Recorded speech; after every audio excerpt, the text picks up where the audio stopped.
이번 주 해외 증시는 가상화폐에 대한 변수가 계속될 것인가, 여기가 주목이 좀 되고 있는 것 같습니다.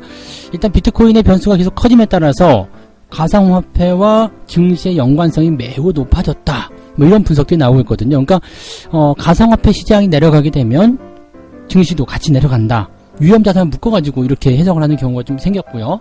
그 다음에 경제지표들도 주 후반으로 가면서 약간 굵직한 경제지표들이 예정이 되어 있습니다. 주 초반에는 연준 위원들의 발언들, 그리고 경제지표들, 자, 어떤 식으로 변수를 받아들여야 되는지 알아보도록 하겠습니다. 외국인들이 5월에만 무려 9조 원을 매도했다고 합니다. 자, 근데 이 매도의 규모가 심상치가 않습니다. 작년 3월이죠. 증시가 크게 폭락했었던 바로 그 시점, 그때와 거의 비슷해지고 있다는 얘기거든요. 그 당시에 12조 원 정도 순매도가 나왔었는데 이번에 5월에만 지금 9조 원대라고 하니까 아직 5월이 끝난 게 아니죠. 얼마나 더 팔아치울지 모르겠지만, 자, 외국인들의 매도가 지속된다라면 이 부분에 대해서는 약간의 그런 고민이 좀 필요하지 않겠는가라고 생각해 볼 수 있겠습니다. 이 부분 같이 알아볼 거고요. 자, 백신 여권이 도입이 된답니다. 백신 여권. 그럼 여행주가 더 올라갈 것이다 라는 생각을 해볼 수가 있겠죠. 백신 여권. 야, 이거는 이제 그 백신을 맞은 사람들은 여행이 가능하다, 이런 얘기나 마찬가지잖아요. 그러면 여행주들에게 이제 봄날이 될 수 있지 않겠느냐, 이런 식의 그런 생각들을 해볼 수 있는 부분이 되겠습니다. 그래서 자, 여행주들 과연 더 올라갈 수 있을 것인지 여기에 대해서도 한번 알아보도록 합니다.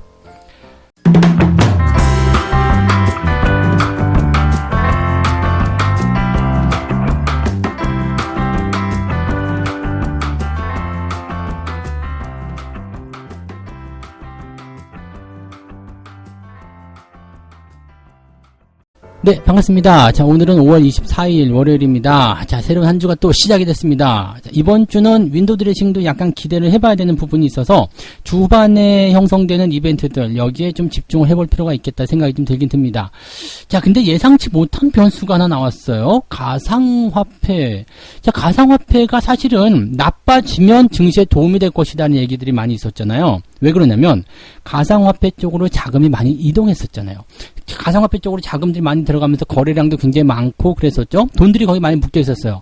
근데 그 가상화폐 시장이 이제 떨어지기 시작하게 된다면 거기서 탈출하는 돈들이 어디로 갈 것이냐, 갈 데가 없으니까 증시로 들어올 것이다, 이런 분석들이 있어서 이 비트코인이라든지 가상화폐 시장이 하락을 하게 된다면, 나빠지게 된다면 증시가 올라갈 것이다, 이러한 분석들을 우리가 생각하고 있었단 말이에요. 자, 그런데 여기서 이제 이렇게 진행이 되어야지 되는데 뭔가 다른 결과가 나오고 있습니다. 무슨 결과냐면 가상화폐는 위험자산이다, 증시도 위험자산 아니냐, 같이 봐라 라고 얘기가 나온 거죠. 자, 비트코인은 지금 중국, 미국 이쪽에서 규제가 팍 튀어나옵니다. 중국에서는 가상화폐 하지 마라, 그 다음에 채굴도 하지 마라, 이런 얘기 나왔었고요. 지금 미국 같은 경우는 이제 그 1만 달러 이상의 가상화폐 거래를 국세청에 신고해라, 이런 얘기가 하나 있었고, 또 디지털 통화에 대한 그런 연설이 이제 곧 나온다는 이야기죠. 그러니까 어떻게 돼요?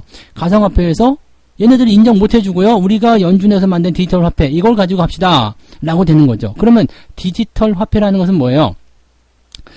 실제 그 연준이 발행하는 그런 어떤 현금, 그런 것들을 이제 디지털로 만들어서 거래가 가능하게 만들겠다. 그럼 비트코인 사용할 일이 없잖아요. 그러니까 이런 식으로 악재들이 나오고 있다는 얘기죠. 그래서 그 지금 가상화폐 시장이 굉장히 하락세를 많이 보이고 있는데, 문제는 이게 증시에 애매한 영향을 주고 있단 말이에요. 같이 위험자산이라고 묻고 있는 상황이라는 얘기죠. 근데 제가 보기에는요, 증시하고 가상화폐를 같이 엮는 것은 이건 아닌 것 같아요. 왜냐하면 지금 증시에서 차익 실현을 하고 싶어 하는 사람들이 많이 있단 말이죠. 특히 외국인들이요. 근데 얘네들이 지금 빌미를 찾아야지 되는데, 금리 인상이 조금 멀리 있다라고 얘기가 나오니까 할 게 없어. 그러니까 이 가상화폐 시장이 폭락하는 것을 가지고 같이 위험자산 아니냐, 위험하니까 나도 같이 팔아야 되겠다, 빌미를 자꾸 만드는 거죠. 명분을 찾는 것에서 이런 부분들이 나타난 것이 아닌가 생각하시면 될 것 같습니다. 어쨌든 뭐 가상화폐 쪽은 투자를 안 하고 계실 걸 생각하니까 그쪽 부분은 뭐 차치하더라도요, 국내 주식시장에서도 역시 마찬가지입니다. 명분을 찾았다라면 많이 올라간 종목에서의 차익 실현만 계속 나타나지 않겠는가, 이렇게 보시는 게 맞을 것 같아요. 그래서 여전히 미국 시장도 기술주 이쪽에서의 불안감 나타날 수 있겠고요. 국내 시장도 역시 마찬가지 시총 상위권, 뭐 조금 이따 말씀드리겠지만 외국인들의 그런 매매 동향이 또 중요한 역할을 하지 않겠느냐, 이렇게 보시면 될 것 같습니다. 자, 두 번째는 경제지표 한번 봐야 되겠죠. 지금 경제지표 속에서 우리가 생각해 봐야 되는 것이 개인 소비 지출, 개인 소비 지출입니다. PCE 지표라고 하죠. 요거 하고요. 그 다음에 소비자 물가 지수가 올라간 것에 대해서 이 PCE, 즉 개인 소비 지출이 어느 정도까지 진행될 것인가, 여기에 대한 부분들입니다. 그 다음에 국내 총생산, 미국의 GDP가 이제 성장률이 어느 정도 나올 것인가. 지금 뭐 시장 예상치가 각각 다르긴 합니다. 지난번에는 6.4였는데 6.5 정도로 상승 조정이 될 것이다. 상향 조정이 될 것이다. 이런 분석도 나오고 있고요. 아니다. 그냥 그대로다. 이런 얘기도 같이 있습니다. 그래서 경제지표에 대한 내용들은 일단은 좀 보긴 해야 되겠습니다만 주 초반에는 대체적으로 연준 위원들의 연설이 많이 예정이 되어 있어요. 그래서 테이퍼링에 대한 이야기가 어떻게 진행이 될 것인지 이제 의사록까지 다 공개됐으니까요.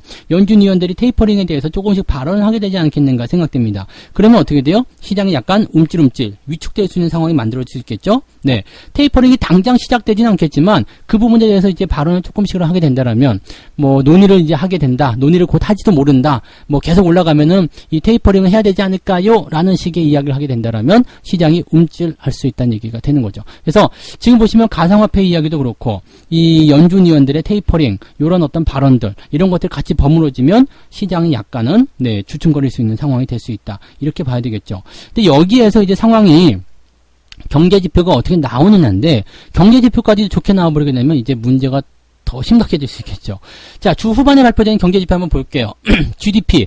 일단은 목요일입니다. 27일 목요일날 발표가 되는데 이거는 뭐 크게 문제는 없을 거다라고 얘기가 되고 있죠. 그냥 뭐 6.4였는데 6.4 아니면 6.5 이 정도. 근데 이것도 상향 조정이 되면은 네, 문제가 좀 될 수 있어요. 경기가 좋으면 지금 문제가 되는 겁니다. 그 다음에 실업수당 청구 건수가 이제 44만 건에서 42만 건대로 줄지 않겠느냐. 이것도 지금 고용지표가 좋아지는 내용이 되는 거죠. 자, 근데 이제 그 다음에 나타나는 게 이제 내구재 주문인데요. 내구재 주문이 조금 줄었을 것으로 예상됩니다. 내구재 같은 경우가 이제 주문이 늘어나게 되면 경기가 좋아진다. 이런 식으로 분석이 되기 때문에 여기에서 이제 내구재 주문이 줄었다는 것은 약간의 이제 완급을 조절할 수 있는 내용이 되지 않을까 생각되기도 하고요. 자, 그 다음에 중요한 게 이제 이 핵심. 네, PC, 개인 소비 지출인데, 이게 28일날 8시 30분에 발표가 됩니다. 코어 PC, 핵심 PC죠. 그러니까 이게 발표가 되는데, 문제는 이게 지난번보다 더 좋을 것이다로 되어 있습니다. 개인 지출이 더 늘어난다, 뭐 이런 식으로 될 수 있을 것 같은데, 뭐 지금 현재로서는 이제, 오후에 또, 발표가 같은 시간에 발표가 되네요. 이 핵심 개인 소비 지출에 대한 지표는 일단 조금 증가했다고 되어 있는데 실제로 개인 소득 같은 경우는 조금 줄었고요. 개인 지출도 조금 줄은 것으로 나타나고 있습니다. 그래서 요거는 시장의 어떤 반응을 좀 봐야 되지 않겠나라고 생각을 좀 해볼 수 있겠습니다. 다행히도 이제 주말이 끝나가는 시점이기 때문에 우리는 이 지표에 대한 영향을 시장이 받지는 않을 겁니다. 그래서 당장은 가장 핵심적인 것은 27일날 발표되는 그런 GDP, 그 다음에 실업수당 청구 건수, 내구재 주문에 대한 그런 지표만 보시면 되겠는데 이런 연준 위원들하고 경제지표에 대한 내용도 보게 되면 주 후반이 살짝 불안하죠. 네, 좋게 나올 것으로 예상되고 있는데 불안하다는 얘기예요. 좋아서 불안하다. 야, 이거는 네, 생각지 못했었던 부분일 수도 있겠지만 네, 경기가 상승세로 타고 있는 그런 상황에서는 자주 나타나는 부분이기도 합니다. 그래서 금리 인상에 대한 악재를 어떻게 시장이 받아들일 것이냐, 그 다음에 어떤 식으로 해낼 것이냐가 좀 보실 수 있는 내용이 되겠죠. 자, 주 초반에는 이 연준 위원들의 연설밖에 없기 때문에 당장은 큰 어떤 변동은 없을 거라 생각합니다. 하지만 상승에 대한 가능성 별로 없죠. 그 다음에 하락에 대한 가능성은 조금 더 많은 편입니다. 시장이 상승 탄력을 받기가 조금 애매하다는 이야기 되는 거죠. 그러니까 여전히 횡보가 지루하게 나타날 가능성이 높다. 이렇게 보시면 되겠고, 주 후반으로 가면서 윈도우 드레싱 효과를 좀 받아들여야 되는데 지표들이 조금 애매하죠. 이렇게 된다면 어떻게 될까요? 시장이 네, 글쎄요, 이번 주에 윈도우 드레싱 과연 나올 수 있을 것인가 라는 생각을 잠깐 해볼 수가 있겠죠. 그럼 다음 달로 넘어가면요, 다음 달에는 쿼드러플 위칭데이, 네, 내 마녀가 춤추는 만기일이 기다리고 있잖아요. 6월 초까지 재미없지 않을까라는 생각을 조금 해봐야 될 것 같아요. 그래서 지금은 종목에 대한 공격이 들어갈 때는 각계 전투로 개별적으로 타겟팅해서 들어가는 것이 여전히 유리하겠다. 많이 올라가 있는 거 사지 마시고요. 저점권 공략만 잘 하시면 충분히 잘 되시리라 생각합니다. 각자 개별의 테마가 움직일 수 있는 그런 상황이 될 수 있기 때문에 거기에 대한 내용들을 꼭 생각하시고 대응하시면 좋겠습니다. 두 번째 이야기 가볼까요? 외국인 매도에 대한 이야기입니다. 셀 코리아. 셀코리아. 외국인들이 지금 5월 달에만 무려 9조 원을 매도했다고 나오고 있습니다. 9조 원이요. 이게 적은 돈이 아니거든요. 네. 이 9조 원이라고 한다면요. 지난 작년 3월이죠. 코로나에 대한 충격 때문에 주가가 크게 폭락했었던 그 시점.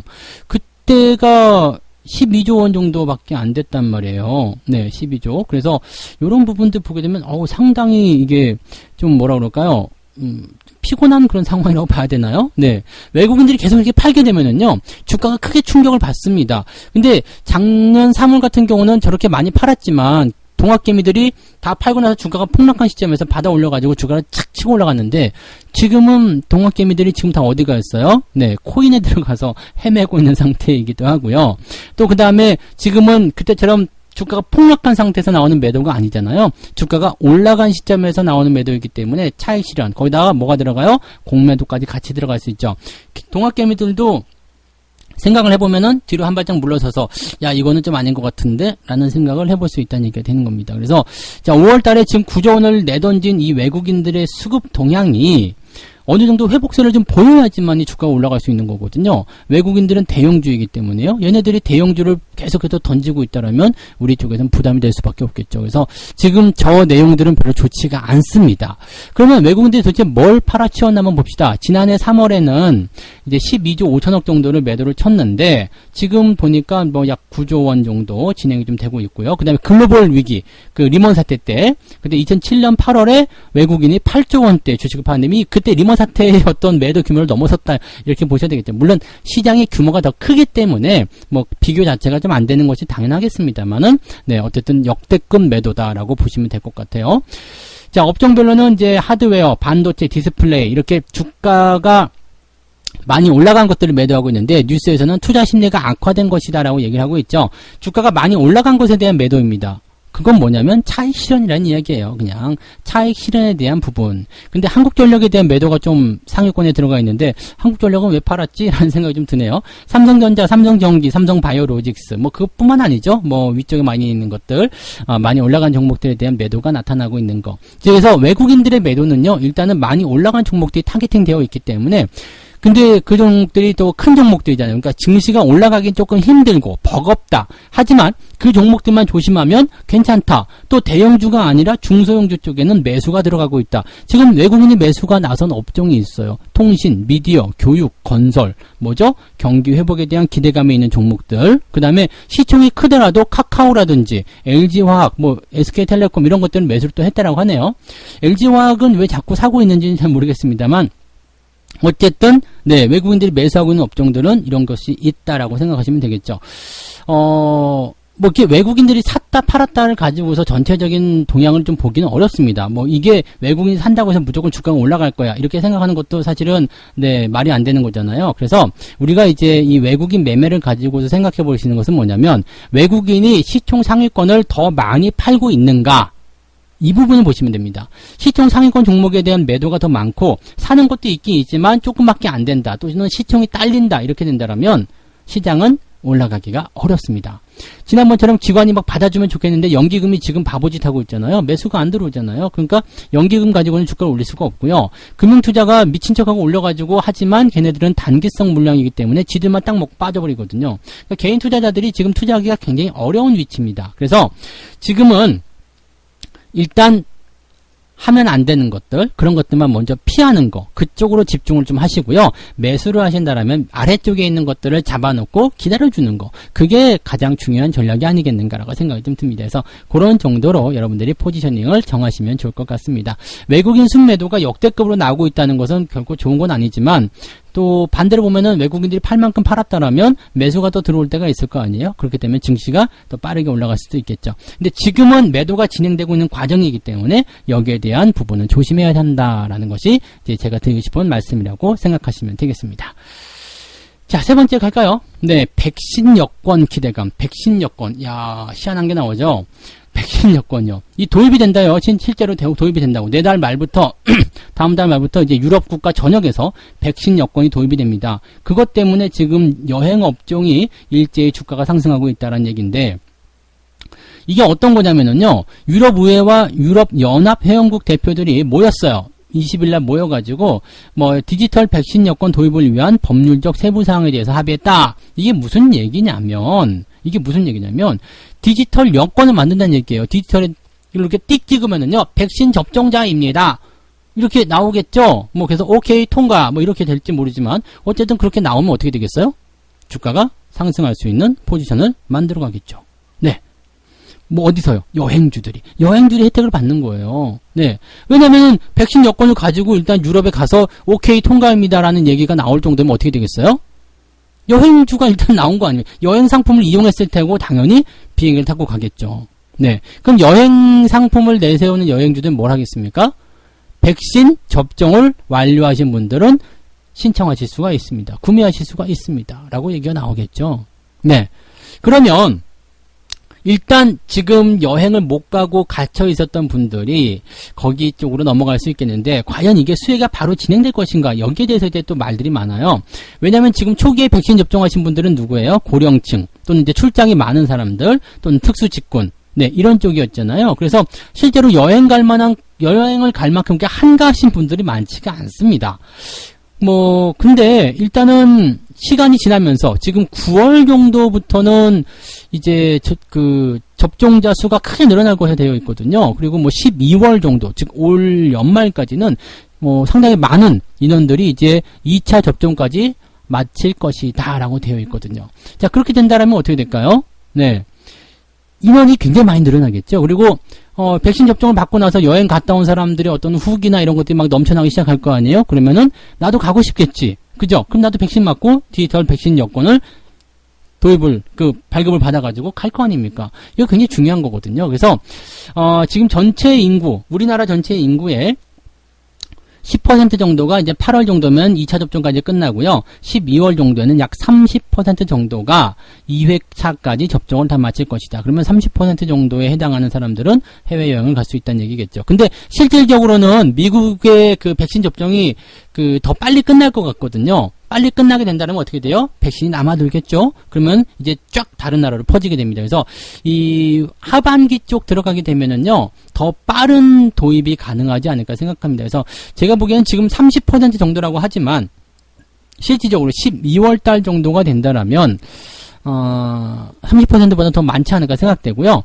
또 이 하반기 시점에서 이제 2차 접종 같은 경우가 뭐 한 12주, 3개월 정도 걸리잖아요. 그러니까 뭐 9월 달부터 막 맞기 시작한다라고 한다라면 내년 1, 2, 3월 달 안에는 상당히 많은 수의 사람들이 백신 접종을 2회까지 마칠 것이다라고 볼 수 있는 거 아니겠습니까? 그러면 이 여행 수요가 점점 좀 늘어나게 될 테고요. 여행은 어떻게 돼요? 몇 개월 전에 미리 계약을 하잖아요. 그렇다라는 것은 하반기에 여행주들의 실적이 증가할 수 있다라고 생각하실 수 있는 거죠. 여행주들 지금 괜찮은 것 같아요. 항공주의 수요는 여행 수요에 같이 맞춰서 움직이기 때문에 거기에 대한 부분들을 생각할 수 있겠지만, 여행주는 여행 상품을 미리 팔겠지만요, 항공주는 그렇지 않거든요. 일단 비행기에 키핑을 하잖아요. 그래서 그런 부분이라서 여행주보다는 항공주가 조금 더 늦게 움직이지 않을까라는 생각도 좀 해볼 수 있겠습니다. 근데 확실한 것은 여행주들의 움직임들, 지금도 이미 많이 올라와서 좀 부담될 수 있겠습니다만, 변수가 일단은 뭐 지지점을 만든다든지 상승할 수 있는 가능성을 열어준다라면 거기에서 가능성을 조금 더 우리가 투자해보는 것도 나쁘지 않을 것 같습니다. 그래서 여행주 갖고 계시는 분들은 일단 더 들고 가시는 것도 괜찮지 않겠는가?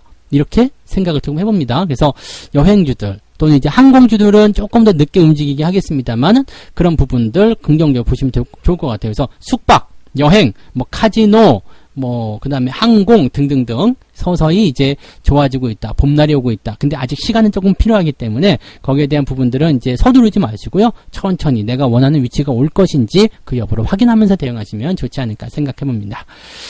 자, 이렇게 오늘 세 가지 이야기 전달해 드렸습니다. 가상화폐 변수와 경제지표, 이번 주 만만치 않습니다. 뭐 나쁜 재료도 없지만 그렇다고 좋은 재료가 없거든요. 또 주 후반으로 갈수록 경제지표가 좋게 나타나게 되면서 오히려 그런 것들이 부담으로 될 수 있기 때문에 조금 힘들 것 같지 않은 생각되고요. 또 6월로 그렇게 넘어가게 되면은 6월 달에 있는 만기, 이것까지도 같이 부담으로 가지고 올 수 있거든요. 그래서 주가가 내려가지도 않겠지만 올라가지도 않는 조금 답답한 형태가 계속 나타날 수 있지 않겠는가, 이렇게 생각하시면 좋을 것 같네요. 자, 외국인들이 5월 달에만 9조 원을 매도했는데, 지금은 외국인들 매도가 약간은 좀 부담스럽습니다. 부담스럽고요. 실질적으로 여러분들이 매매를 대응할 때 외국인들 매도가 많이 나오는 쪽을 조심하셔야 되고요. 지금 특성적인 부분들이 뭐냐면 하락하는 시점에서 던지는 것이 아니라 많이 올라온 것들에 대한 차익 실현이기 때문에 여기다가 플러스 공매도라고 그랬죠. 그러니까 외국인 매도는 지금 당장 부담을 줄 수밖에 없다라는 것을 꼭 생각하시고 외국인 매도가 많이 나온 업종들은 약간씩 조심하자. 투자해서 일단은 제외시켜놓고 그렇게 보자라고 말씀을 좀 드릴 수 있겠습니다. 참고 좀 하셨으면 좋겠고요. 자, 그다음 백신 여권이 도입되면서 여행주들 더 올라갈 수 있습니다. 그리고 항공주, 뭐 숙박, 뭐 등등등 여행과 관련된 여러 종목분들이 올라갈 텐데 일단 뭐 시기적으로 순차적으로 움직이게 하겠습니다만 뭐 일단 가지고 계신 분들은 변동성에 대한 것들이 조금 나오더라도 그냥 쭉 데리고 가시는 전략을 취해 주시면 어떻겠는가 이렇게 말씀을 좀 드려볼 수 있겠습니다. 네, 자, 책 한 곡 읽고 마무리하겠습니다. 주식은 싸게 살수록 유리하다. 그러나 여기서도 실망하는 사람은 분명히 있다. 이것이 바로 저퍼주 투자의 본질이다. 최소한의 기준만을 만족시키는 상품을 어쩔 수 없이 구매했을 땐 틀림없이 실망하기에 마련이다. 이게 무슨 얘기냐면요.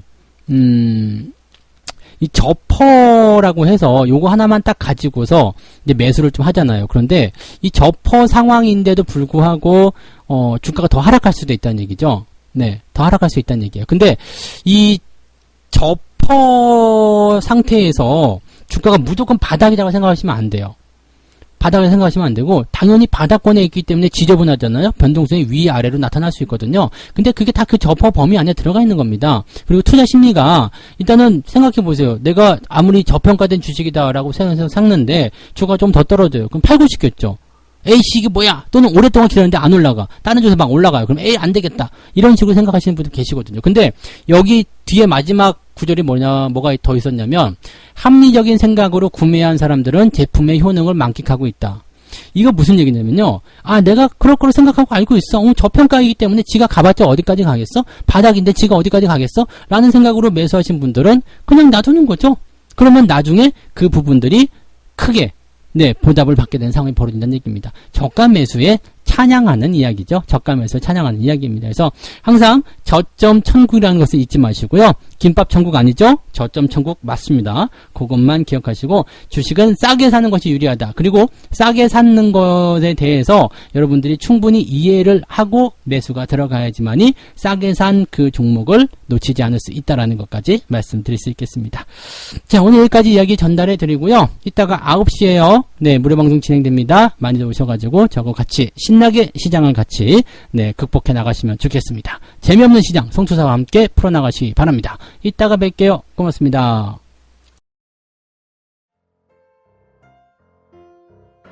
본 방송에서 제공되는 모든 정보는 투자 판단의 참고 자료이며 투자의 최종 책임은 본 방송을 이용하는 본인에게 있습니다.